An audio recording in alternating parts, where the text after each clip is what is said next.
Welcome back to Pride. In today's video, I'll be sharing with you a way to bait your opponent in for a power left hook. Sometimes you have trouble with an experienced opponent who has a really good defense.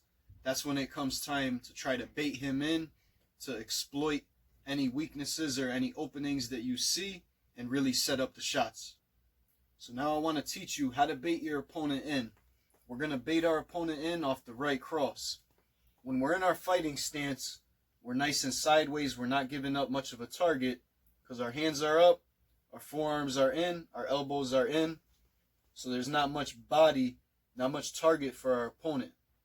When you throw the right cross, that's when you're most vulnerable because you're turning squared to your opponent, giving him more of a target. So if he can counter your right cross, he sees a bigger target there.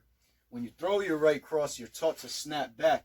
That way you're not leaving yourself open for a counter.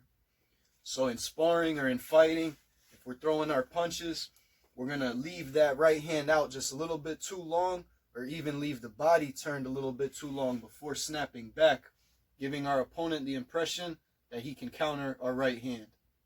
So when we throw our right hand, we're going to leave it hanging out there just a little bit too long. We're not going to snap back at full speed like we normally would.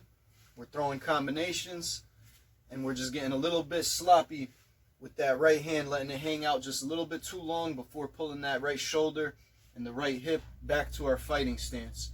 So we're going to throw, and we're just going to hang it out there a little bit too long. But when we're here, we're ready, okay? What we're doing is we're trying to bait him in so that he rolls or slips that right cross and tries to come back with his own right cross.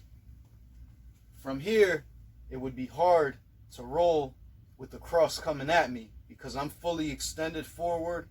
It would be a little bit difficult to roll all the way back and roll with that cross that he throws at me. So the drill that I want you to practice is letting that right cross hang out there. As soon as he throws his counter cross, we're going to slip it, come back with a left hook. So we're throwing, we're baiting him. Jab, jab, we throw our cross, he throws his counter, we slip it, throw our left hook. We're in tight because we overextended on our right cross, baiting him in. When he threw his cross, we were ready to slip it to land that nice close left hook. So we're going to start off nice and slow with this drill. We're in our fighting stance, we're jabbing, we're moving, throwing 1-2s, and we're letting that body and that right hand hang out just a little bit too long. We're not snapping back all the way, and we're waiting for him to roll or slip that right cross and try to come back with one of his own. When he comes back with one of his own, we're ready to slip it and then dig in with that power left hook.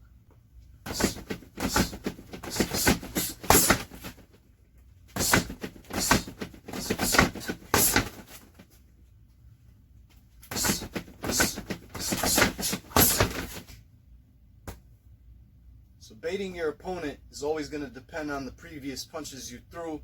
Your opponent is analyzing what you do, the ways you react. He's trying to set you up for shots. So when we're throwing our combinations or we're throwing that lead cross, we're hanging it out there too long. We're not snapping back immediately. We're hanging it out there, waiting for him to counter that right cross so we can squeeze in that power left hook. This right cross doesn't have to come from a combination. It could be your lead punch, just hanging it out there too long so that we can land that left hook.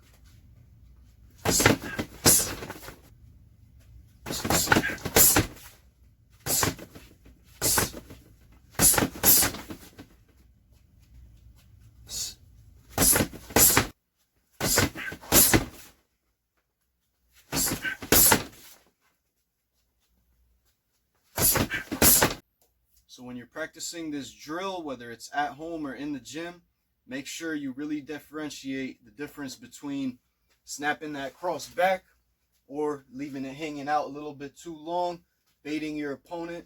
When you leave it out too long, make sure you always have room to still go further to slip that counter cross. That way you could come back with that power left hook Sometimes that'll be the knockout punch. A punch that you don't see coming is usually the punch that hurts a fighter the most. Be sure to subscribe to Pride Martial Arts, turn on notifications, keep your eyes peeled. I'm going to be doing this drill and demonstrating how you can do it on a double end bag as well, giving you the real reaction timing that you need to be able to land that left hook.